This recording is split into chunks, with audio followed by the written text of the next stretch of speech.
আল্লাহ রাসূল সাল্লাল্লাহু আলাইহি ওয়াসাল্লাম এত নেক আমল করছেন, এত নেক আমল করেছেন। গফারাল্লাহু লাকা মা তাকদ্দামা মিন যামবি ওয়া আখার, যার আগের কোনো গুনাহ নাই, পরের গুনাহ নাই, সেই নবীও একটা দোয়া পাঠ করতেন।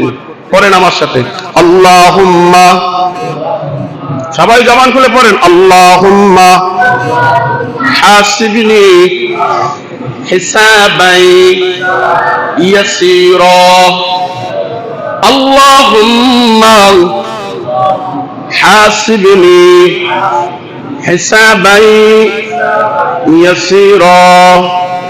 আল্লাহ রাসূল বলতেছেন এই দোয়াটা সকালে এবং সন্ধ্যায় 5 বার পড়বা। কয়বার?